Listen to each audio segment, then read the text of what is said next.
खबरें जो आपको सीधे जोड़ती हैं हमसे, जिनका आपकी जिंदगी पर होता है सीधा असर।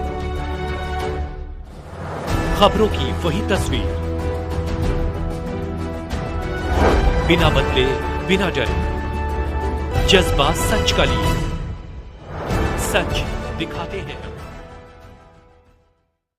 आगरा सशक्त सेना के अध्यक्ष श्रीमती शबाना अपनी टीम के साथ ताजमानज को लिहाई में जो दर्दनाक हादसा हुआ उनके परिवार से मिलने पहुंची। उनका हाल जाना, जहां उनकी मुलाकात उनकी बेटी नगमा से हुई। उनकी मां, उनकी भाभी और उनके परिवार के लोग वहां एकत्रित थे और हमसे न्याय की गुहार लगा रहे थे। हमारा कहना है कि एक महिला जिसके साथ अन्याय हुआ, जिसको कुछ दरिंदों ने बेरहमी से उसका रेप किया और उसको पत्थर से कुचलकर मार डाला, वह भी ऐसे घर में जिसको हम अल्लाह का घर कहते हैं, मस्जिद कहते हैं, आज हमारी सरकार बेटी बचाओ बेटी पढ़ाओ का नारा लगती है। हमारे मुख्यमंत्री महिलाओं की रक्षा की बात करते हैं, मगर उनका क्या पता, उनकी निर्देशों के बावजूद भी आज भी महिलाएं, बच्चियों मारी जा रही हैं, उनके साथ बुरा व्यवहार हो रहा है। जब ईश्वर और अल्लाह का घर भी सुरक्षित नहीं है तो हमारी बहन बेटियां कहाँ जाएगी? अगर दरिंदों की हिम्मत इतनी बढ़ जाए कि वे इतनी पाक जगह पर भी यह को कर्म करने लगे तो हम कहाँ सुरक्षित है? उनके परिवार में सिर्फ उनकी माँ ही उनका सहारा थी, जो मस्जिद की साफ सफाई करती थी और झाड़ू करके अपने परिवार का पालन पोषण करती थी। आज उनकी बेटी उम्मीद भरी नजरों से हम सब समाज के लोगों की तरफ देख रही है। उसका कौन सहारा बनेगा? उसकी शिक्षा, उसकी शादी अब कौन करेगा? क्योंकि उनके परिवार में और कोई नहीं है, सिर्फ मर्जीना थी कमाने वाली जो अब इस दुनिया में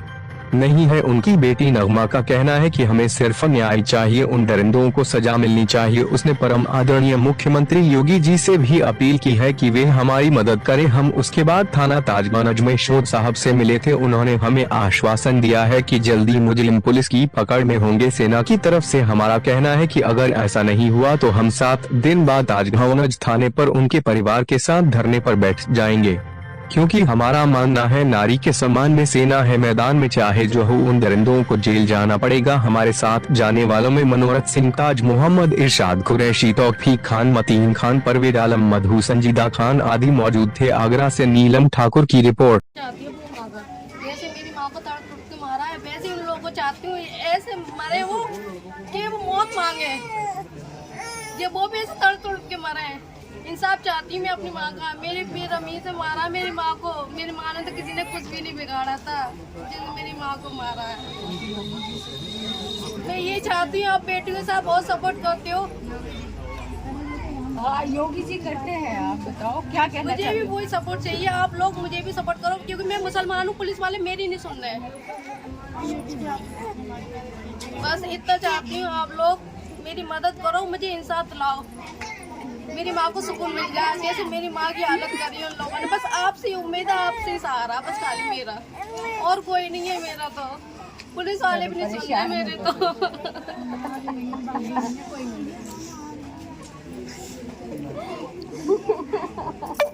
बात नहीं, हम तो हैं, हम सारे कितने सारे लोग खड़े हैं, देखो ना तुम्हारी माँ की। मैडम ये कहना चाहते थे, मस्जिद के सामने परचूनी दुकान है, उनसे क्यों नहीं पूछताछ हो रही है?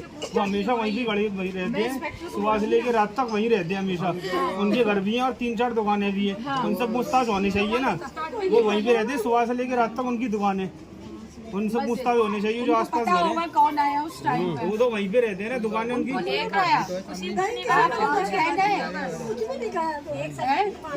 आपने बोला पुलिस से? पुलिस से बोला सब करा। वो कह रहा कि 2 दिन का इंसाफ दो, हम तुम्हें पकड़ के दूंगे। हाँ, सीओ आया था, यही कह रहा था 2 दिन का इंसाफ दो, हम तुम्हें देंगे। 2 दिन का टाइम दो हमें। हम अपने बच्चों की कसम खा के कह रहे हैं हम मंजिल हाजिर देंगे।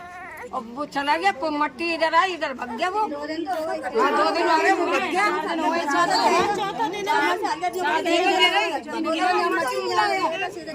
इनको भी बुलाया कमल वालों को, जाने दी उन्होंने नहीं, मैं भी कमल वाली हूँ, मगर मैं आपकी बहन हूँ, आपके साथ हूँ, मुझे फर्क नहीं पड़ता। देखो पार्टी कोई भी हो, किसी भी पार्टी का हो, किसी भी जाति का हो, किसी का भी हो, मगर दरिंदा दरिंदा होता है। अगर वो हिंदू है तो जेल में जाएगा, मुसलमान है तो जेल में जाएगा। हमारे लिए मतलब अगर महिलाओं का अपराधी है उसके साथ घृणात्मक कार्य किया, उसको जेल जाना ही पड़ेगा। हमें बस इतना मतलब। और इनमें से अगर कोई रिश्तेदार भी हो उनके तो वो समझ लें। मेरा नाम शबाना खंडेलवाल है और मैं उन दरिंदों के, उन कमीनों के हमेशा खिलाफ रही हूँ जिन्होंने बच्चियों के साथ, महिलाओं के साथ दुर्व्यवहार किया है। मैं बख्शूंगी नहीं उनको। यहाँ अगर कोई भी संदेश देना चाहे दे दे। आप सारे लोग भी मेरा नंबर भी नोट करना, जब भी लगे तब मुझे याद करना, ठीक है। और नगमा, अब मैं जा रही हूँ थाने, मैं थाने जाके फिर मैं तुमसे बात करूँ। नहीं हुआ तो अगली मुलाकात हम सबकी थाने पे होगी। आप सबको आना। जब तक आप अपनी लड़ाई को लड़ोगे तो ही जीतोगे। इस दौर में जो लड़ेगा वो जीतेगा। तो कमजोर लोग नहीं हो सकते। मैं साथ दे सकती हूँ मगर साथ आपको खड़ा होना पड़ेगा। जो मुजरिम है उनके जूते भी मिले हैं वहाँ पर, पुलिस तो उसकी तलाश करनी चाहिए। जूते तक मिल गए हैं और उन्हें फिंगरप्रिंट भी आने चाहिए। उन्होंने कुंडी वुंडी बोली है, दीवार भी फैलांगी है, उसके हिसाब से फिंगरप्रिंट नहीं आया है। कैमरे नहीं लगे उस साइड में, दूसरी साइड में है ताजमहल की। बहुत शातिर था, उसको मालूम थी कि यहाँ कैमरे बैठे वही सोची साजिश से लगी है। मैं बुला दूंगी पर आई हूँ मिलने के लिए। आपको ज्ञात होगा कि इससे 2 दिन पहले एक महिला को मस्जिद के अंदर उसके साथ गलत व्यवहार किया गया और उसके बाद उसको मार के फेंक दिया गया। अभी तक मुश्किल ये है कि पुलिस एक भी अपराधी को अरेस्ट नहीं कर पाई है, गिरफ्तार नहीं कर पाई है। ये पुलिस की नाकामी है। और वो क्यों उन 2 लोगों को बताया है कि पकड़ा था, उसके बाद छोड़ दिया। 2 को अरेस्ट किया था ना, उन वो लोग कौन थे, क्या था, उनका अभी तक कोई जवाब नहीं है। उस महिला को इतनी बेरहमी से क्यों मारा गया, पत्थर से कुचलकर काटा गया, ये शर्मनाक है। लगातार इस तरह की घटनाएं हो रही है और हम महिलाओं के लिए लड़ रहे हैं।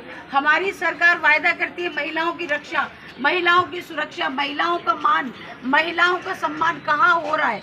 आज हर दूसरे घर में महिला के साथ अपराध हो रहा है, अपराधी निरंकुश होकर घूम रहे हैं। मुझे लगता है कि इस लड़ाई को मैं जैसे हमेशा लड़ती आई हूँ फिर भी लड़ूंगी। और अगर आज मैं अभी जाऊंगी थाने भी इंस्पेक्टर से बात करूंगी, अरेस्टिंग नहीं हुई तो फिर मैं कड़ा कदम उठाऊंगी। और यहीं आकर मैंने पहले भी जैसे कहा था मयंक तिवारी जी के वहाँ पर, उनको भी मैंने यही बोला था कि महिलाओं के साथ नाइंसाफी होगी तो मैं सबसे आगे खड़ी होंगी। और फिर मैं अब दोबारा से यहाँ आऊँगी और अगर अरेस्टिंग नहीं हुई, अपराधियों को सज़ा नहीं मिली तो मैं यहीं धरने पर बैठूंगी। जब तक लड़ूंगी जब तक पुलिस अरेस्ट नहीं करेगी। नाकामी है। और वो क्यों उन 2 लोगों को बताया है कि पकड़ा था, उसके बाद छोड़ दिया। 2 को अरेस्ट किया था ना, उन वो लोग कौन थे, क्या था, उनका अभी तक कोई जवाब नहीं है। उस महिला को इतनी बेरहमी से क्यों मारा गया, पत्थर से कुचलकर काटा गया, ये शर्मनाक है। लगातार इस तरह की घटनाएं हो रही है और हम महिलाओं के लिए लड़ रहे हैं। हमारी सरकार वायदा करती है महिलाओं की रक्षा, महिलाओं की सुरक्षा, महिलाओं का मान, महिलाओं का सम्मान कहाँ हो रहा है। आज हर दूसरे घर में महिला के साथ अपराध हो रहा है, अपराधी निरंकुश होकर घूम रहे हैं। मुझे लगता है कि इस लड़ाई को मैं जैसे हमेशा लड़ती आई हूँ फिर भी लड़ूंगी। और अगर आज मैं अभी जाऊंगी थाने भी इंस्पेक्टर से बात करूंगी, अरेस्टिंग नहीं हुई तो फिर मैं कड़ा कदम उठाऊंगी। और यहीं आकर मैंने पहले भी जैसे कहा था मयंक तिवारी जी के वहाँ पर, उनको भी मैंने ये बोला था कि महिलाओं के साथ नाइंसाफी होगी तो मैं सबसे आगे खड़ी होंगी। और फिर मैं अब दोबारा से यहाँ आऊँगी और अगर अरेस्टिंग नहीं हुई, अपराधियों को सज़ा नहीं मिली तो मैं यहीं धरने पर बैठूंगी। जब तक लड़ूंगी जब तक पुलिस अरेस्ट नहीं करेगी।